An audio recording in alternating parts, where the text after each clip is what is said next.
దీంట్లోంచి నా షాట్ ఇంత బాగా వస్తుందని ఇమాజిన్ చేసుకోగలగా. Foregrounds, backgrounds, colours, lensing ఒకటి, వైడ్ యాంగిల్ లెన్స్ ఇస్తే ఒక రకంగా ఉంటుంది, నార్మల్ లెన్స్ ఇస్తే ఒక రకంగా, అన్నీ అందులో చేసుకొని ఒక మంచి అవుట్పుట్ ఇచ్చాం. సార్ ఇప్పట్లో అయితే ఇప్పుడు మనకి రకరకాల టెక్నాలజీలు వచ్చాయి. అప్పుడు మరి ఎలా సార్ రీల్ ఇదయ్యేదా, రోల్ అయ్యేదా, కెమెరా రోల్ ఫిల్మ్ ఫార్మాట్లో ఉండేది. మరి మానిటర్స్ అవి ఉండేవా అప్పట్లో మీకు చూసుకోవడం? లేదు మేడం, అసలు స్వాతిముత్యం లాంటి గొప్ప సినిమాకి మానిటర్ లేదు. అది విశ్వనాథ్ గారు నాకు షార్ట్ చెప్పేవాళ్ళు, నేను తీసిచ్చేవాడిని. నాకు ఎప్పుడైనా ఆయన చెప్పినట్టుగా నేను పెట్టలేదా అనుకున్నాడు, సార్ ఒక్కసారి వచ్చి చూడండి త్రూ ఐపీసీ అనేవాడు, అంతే, నథింగ్. ఆయన వచ్చి ప్రతి షాట్ చూసేవారు కాదు, మీకు చెప్పాడు అంటే ఊళ్ళో కొంతవరకు జరిగింది. అది ఎంట్రీ దగ్గర తమాషా. బట్ తర్వాత కొంచెం నా మీద కాన్ఫిడెన్స్ వచ్చిన తర్వాత రఘు షార్ట్ ఇది అని చెప్పి ఆయన పని ఆయన చేసుకునేవాడు, నేను రెడీ చేసి పిలిచేవాడు. ఆయన చెప్పింది నేను కరెక్ట్గా పెట్టాను లేదని ట్రయల్ మూమెంట్ కానీ ఇంకేది కానీ అప్పుడు డౌట్ వచ్చినాడు, సార్ ఒక్కసారి మీరు కూడా చూసేయండి అని చెప్పి ఆయన చెప్పాడు, అంతే, యాజ్ సింపుల్ యాజ్ దట్. ఇప్పుడు వీళ్ళిద్దరికి వైవిధ్యభరితమైన, ఆయన కూడా క్రియేటివ్ డైరెక్టర్ విశ్వనాథ్ గారు, పెయింటింగ్ లాగా ఉండాలి ప్రతి ఫ్రేము, చెప్పులు సర్దున్న ఇది కూడా, ఆ మూవ్మెంట్స్ కూడా డాన్స్ మూవ్మెంట్స్లో ఇలా ఉండే టైపు విశ్వనాథ్ గారి స్టైల్. వీరిద్దరితో పనిచేయడం ఇంత వైవిధ్యం సార్, మధ్యలో మీకు ఏది బాగా తృప్తినిచ్చి అరే ఈ సినిమా చేయబోతున్నామని కిక్ వచ్చేది?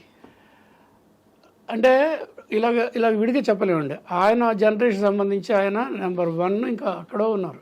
ఆయన చేసిన సినిమాలు కానీ ఆయన తాలూకు అవగాహన ఒక సబ్జెక్ట్ని ఆర్ద్రత విషయంలో, ఒక మనిషిని మనసుని కదిపి ఏడిపించే విషయంలో ఇండియాలోనే లేరు అలాంటి డైరెక్టర్స్. విశ్వనాథ్ గారు డెఫినెట్లీ అందులో.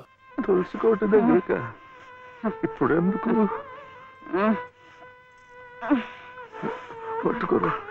వెళ్ళే ముందు ఆ తులసి సమక్షంలో నీ ఊళ్ళో కళ్ళు మూస్తే జన్మ జన్మలకి మీరు నా పసుపు కుంకుమలు నాతోనే ఉంటాయట. ఇప్పటి నుంచి తులసి కోట దగ్గర ఎందుకు? చలిగా ఉంది, వద్దు. మండే కట్టెలతో చలి కాచుకుపోయేదాన్ని, ఒళ్ళు కట్టినా పర్వాలేదు, అంతవరకు ఇక్కడేమి ఒళ్ళో పడుకునేవాడి. లలిత ఏంటిది? వద్దు వద్దు.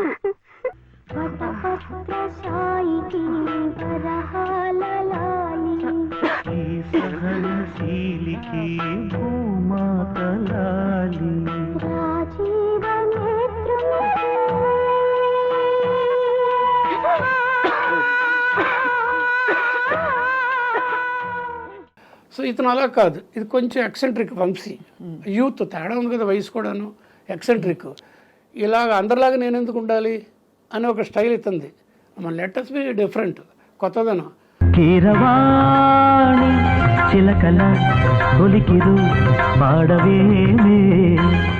There are rules, but letters break rules అని ఇద్దరం కలిసి చేసేవాళ్ళం. అది ఇది ఒకటే. అయితే నేనే నమ్ముతానంటే when you're Rome in Rome be a Roman. ఇంకొకటి చీప్ ఎగ్జాంపుల్ ఏంటి, ఏ ఎండగా గొడుగు పట్టు. అలాగా ఆయన దగ్గర ఆయన మనసును అర్థం చేసుకుని విశ్వనాథ్ గారి దగ్గర కొన్ని చోట్ల పెద్ద మాటలు మాట్లాడుతున్నాను, పరకాయ ప్రవేశం చేసి ఈయన ఇలాగ ఎక్స్పెక్ట్ చేస్తున్నారు నా సైడ్ నుంచి, కెమెరా సైడ్ నుంచి, కెమెరా మౌంట్ నుంచి, జూమ్ టైమింగ్ నుంచి, మ్యూజిక్ అని అనుకొని తమకంతో చేసేవాడిని.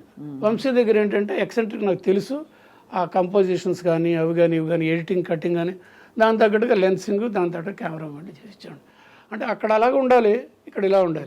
అయితే ఇలాగే ఉంటే విశ్వనాథ్ గారి సినిమాలో ఒక 4-5 చేస్తాను, అలా ఉంటే అతని సినిమాలో ఒక 6 చేస్తాను. ఈ చేస్తే ఏ సినిమాలన్నీ చేసేయచ్చు. గొప్ప ఎక్స్పీరియన్సెస్ సార్ ఇవన్నీ.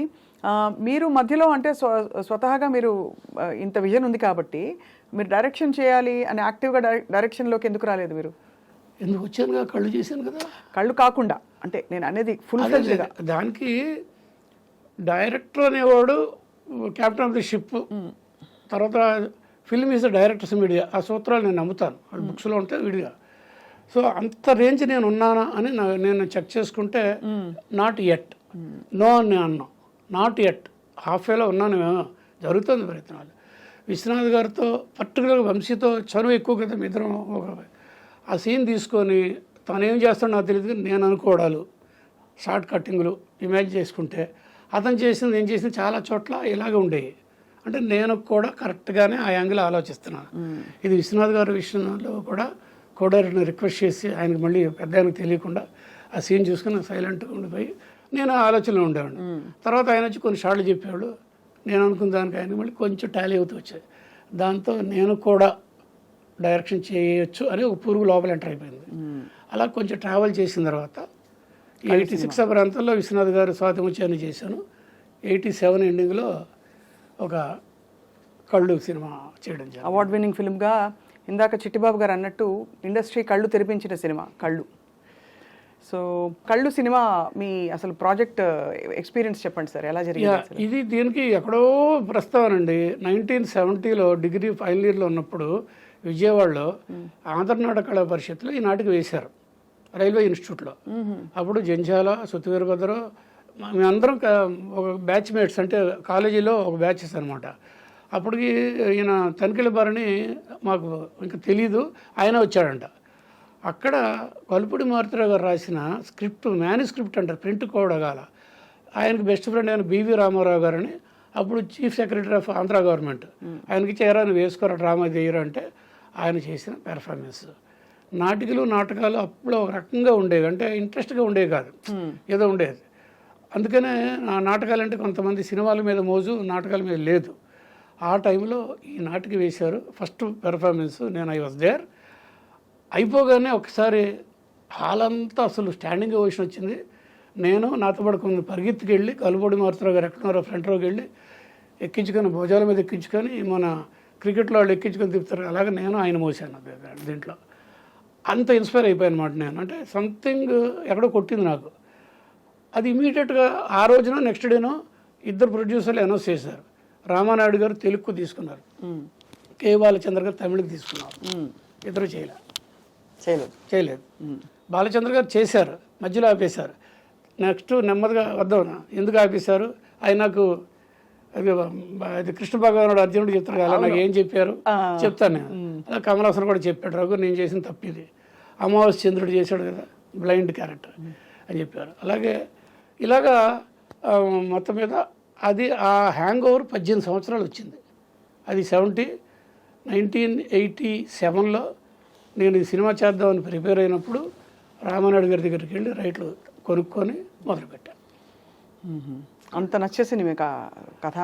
అంటే అలాంటి అందరూ చేయలేరండి. అందులో ఒక స్వార్థం ఏంటంటే ఒక స్పెషల్గా ఒక గుర్తింపు తెచ్చుకుందామని, అంటే కీర్తికాంక్ష అనొచ్చు, మీరు ఏమైనా అనండి, నాకు తెలియదు. ఎందుకుంటే కూడా సార్, అంటే మీకు వెల్ డిజర్వ్డ్, మీరు మీలాంటి విద్వత్తున్న వ్యక్తికి ఆ రోజున యాక్చువల్గా ముందైతే మా బ్యానర్ మీద మహాలక్ష్మి ప్రొడక్షన్ అని చెప్పేసి మహాశక్తి ఫిలిమ్స్ అని మేము ముగ్గురు ఫ్రెండ్స్ కలిసి అనుకున్నప్పుడు జంజాల గారికి అడ్వాన్స్ ఇచ్చాం.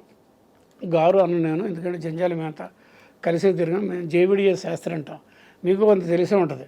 అవును, జంజాల జేవిడిఎస్ శాస్త్రి, నేనైతే శాస్త్రి అనేవాడు అనుకోండి. అతనికి ఇచ్చాము అడ్వాన్స్. శాస్త్రి నువ్వు మా సినిమాకి నువ్వే డైరెక్టర్ అని. అది ఏ సబ్జెక్ట్ అంటే బ్యాక్ టు ఫ్యూచర్. అవును, స్పీల్బర్గ్ది. ఆదిత్య 369 తర్వాత వచ్చింది అన్నప్పుడు ఒక 2 నెలలు కూర్చున్న తర్వాత జంజాల ప్రొడ్యూసర్ నన్ను పిలిచి, రఘు మనం మొయ్యలేమేమో, ముందుకెళ్ళాలి వెనక్కి వెళ్ళాలి, ప్రాపర్టీస్ కాస్ట్యూమ్స్ ఇవన్నీ, ముందు ఏదైనా ఒక సినిమా చేసి బ్యానర్ సెటిల్ చేసి కొంచెం పర్వాలేదు అనుకున్నట్టు చేద్దామంటే అది డ్రాప్ అయినప్పుడు మా ప్రొడ్యూసర్లు డిసప్పాయింట్ అయిన నా కొలీగ్స్ అనమాట. డిసప్పాయి, రఘు నీకేది ఇష్టమైన సబ్జెక్ట్ అన్నావు కదా చేద్దాం, ఎంతలో చేయగలవు, 6.5-7 lakhsలో చేయగలరు, చేద్దామని చెప్పి దిగితే అది కళ్ళు. అలా దిగా అనమాట. సార్ మీరు సినిమాటోగ్రఫర్గా ఉన్నారు, బహుశా మీరు మనుషుల్ని ఇంకా బాగా చూపించగలగడం ఆ శక్తి మీకు తప్ప ఎవరికి ఉండదు. దర్శకుడు ఊహించుకోవచ్చు కానీ చూపించేది మీరే, మీ లైటింగ్తో, యాంగిల్స్ తోటి. సో ఒక్కొక్కళ్ళ అంటే పెద్ద పెద్ద యాక్టర్ల ముఖ కవళికలు ఇంకా మరింత ఎన్హాన్స్ చేయడానికి, ఉదాహరణకి భానుప్రియ గారి కళ్ళ గురించి చెప్తారు, అండ్ ఆవిడ సినిమా స్క్రీన్ అంతా కళ్ళని చెప్తారు. సో ఎలా ఉండేది సార్ వాళ్ళతో వర్క్ చేయడం? మీకు యాజ్ అ క్రియేటివ్ ఇన్స్పిరేషన్ మీకు ఏమనిపించేది అప్పుడు చూసినప్పుడు? అంటే వంశీది నాదేనండి సైకాలజిస్ట్ వేరండి, ఆయన సౌత్ పోల్, నేను నార్త్ పోల్. ఓహో, సైకాలజిస్ట్. బట్ సినిమాకి వస్తే ఆత్మ పరమాత్మ, అంత చక్కటి ఇదనమాట. అతను చెప్పేది, ఆహా ఈ షార్ట్ తీస్తే నాకు మంచి పేరు వస్తుంది, నేను ఇన్స్పైర్ అవడం, ఇద్దరం కలిసి క్రియేటివ్ బ్లాక్ బుక్ రెఫర్ చేయడాలు, ఓల్డ్ సినిమాలో నచ్చిన షాట్లు గుర్తుపెట్టుకున్నది మళ్ళీ సినిమాల్లో అప్లై చేయడం ట్రై చేయడం, ఇలా ట్రావెల్ చేసేవాడు. అంటే మన cinema must be something special ఉండాలి అనేది ఇద్దరం కలిసే అటెంప్ట్ చేసేవాళ్ళం. అలాగే కాబట్టి ఆ రిజల్ట్ ఇవ్వగలేం. కానీ ఎలా ఉండేవారు సార్ భానుప్రియ గారు? అంటే ఎందుకంటే అప్పట్లో ఆవిడ ఇండస్ట్రీకి వచ్చిన కొత్తలో చామన్ ఛాయ్ అని అంటే మన ఈ దీంట్లో ఫస్ట్ టైం నేను విశ్లేషణ ఇస్తాను. వంశీ ఈ మధ్య తను యూట్యూబ్లో ఏదో చెప్తూ ప్రతి సినిమా ట్రావెల్ అంతా చెప్తూ రఘు భానుప్రియని వద్దన్నాడు అని అందరూ ఏంటి మిమ్మల్ని చాలా నెగిటివ్గా చెప్పారు వంశీ అని అంటే అతని వెర్షన్ అవుతుంది. భానుప్రియని నా సితార సినిమా తను రాసిన మహల్లో కోకిల సబ్జెక్ట్ని ఏడుదిన నాగేశ్వర గారు చదివినారు. దిగినప్పుడు హీరోయిన్స్ ఎత్తుకుతున్నప్పుడు అమ్మాయి ఫిల్మ్ ఒకటి రిలీజ్ అయింది తమిళ సినిమా, సఫర్ థియేటర్లో తీసుకెళ్ళి చూపించాడు. బాగుంది కానీ కళ్ళు మాత్రమే తెలుస్తున్న, వైట్ తెలుస్తుంది, నల్లగా ఉంటుంది అమ్మాయి బాగాను అన్నప్పుడు నేను వంశీ ఇలాగా అని మిడిగుడ్లు నేను అనలేదు కానీ నేను అన్నాను అతను అన్నాడు. కళ్ళు మాత్రం ఉంటాయి, ఫేస్ నిండా కళ్ళు అంతే, ఆ తెలుపు కనిపిస్తాయి, మనిషి నలుపు అంతే. అంటే అది వద్దనేసాడు ముందు ఒక దగ్గర. నేను అన్నాను లేదు నాకు ఒక ఇది ఉంది చేద్దామని అన్నాను. ఇప్పుడు చెప్తున్నాను నేను ఎందుకు వద్దంటాను కారణం, నలుపుగా ఉంటే తప్పు కాదు కానీ కథ ప్రకారం ఆవిడ ఎండపడనే ఒక మహల్లో ఉండిపోయిన రాజకుమారి, శరత్బాబు చెల్లెలు. శరత్బాబు ఎంత అందగాడండి, శరత్బాబు చెల్లెలు రాజకుమారి, ఆవిడ నల్లగా ఉంటుందంటే వేరే రకాల అర్థాలు వచ్చేస్తాయి. కన్విన్స్ అవ్వరు, వేరే రకాల అర్థాలు వస్తాయి. అందుకని ఆవిడంటే ఒక జయప్రదలాగా ఉండాలి, ఎలా ఉండాలి, ఇంత అందంగా ఒక మైన ముద్దలా ఉండాలి, అప్సరసలా ఉండాలని నా కాన్సెప్ట్ యాజ్ ఎ కెమెరామెన్. ఆ సబ్జెక్ట్ వర్క్ చేసినాడు. అప్పుడు సరే తను ఎందుకో అంటే ఒకటి మాత్రం నిజం, నలుపు అంటే వంశీకి ఇష్టం, ప్రపంచం అందరికీ తెలుసు. అవును, ఫ్యాసినేషన్ అతను బ్లాక్ అంటే. అది ఎన్ని కారణాలు అవ్వచ్చు. సరే నీకోసం నేను అంటున్నాను కదా అని చెప్పి భానుప్రియని పిలిచి వాళ్ళ మదర్ని వాళ్ళ బ్రదర్ని వాళ్ళని పిలిచి ఎవ్రీ డే 2 నెలలు షూటింగ్ స్టార్ట్ అవ్వడానికి పసుపు మొత్తం ఎక్కించాడు కంప్లీట్.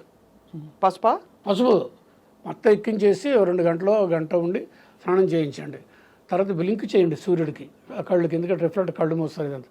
ఇలాగ చాలా చెప్పి ఆ తర్వాత కొంత నాకు తెలుసు కొంత విరిగిందని, అంటే నలుపు కొంచెం విరుగుతుందా సార్ నిజంగా పసుపు రాస్తే? ఎస్, మేకప్ ఆర్టిస్టులు అందరూ ఎందుకంటే తర్వాత బాగా తయారవుతారు కదా, వేసి తీసి పిగ్మెంట్స్ తేడా వస్తాయండి, కలర్ తేడా వస్తాయి. దాంతోపాటు నేనేం చేశాను, చక్కటి పర్ఫెక్ట్గా నేను ఎక్స్పెక్ట్ చేసిన మేకప్ వేయించి మ్యాక్స్ ఫ్యాక్టర్ నెంబర్లు చెప్పి మేకప్ వేయించి ఫోటో తీయించి పర్ఫెక్ట్ ప్రింట్ చేయించి మేకప్ వాడికి ఇచ్చి ఇది నీ మేకప్ బాక్స్లో పెట్టిగా ఇది ఒకటి. ఇలాగ ఏ రోజు లేదో ఆ రోజు నేను షార్ట్ తీయను, ఇలాగే రావాలి అమ్మాయి ఈ మేకప్తో.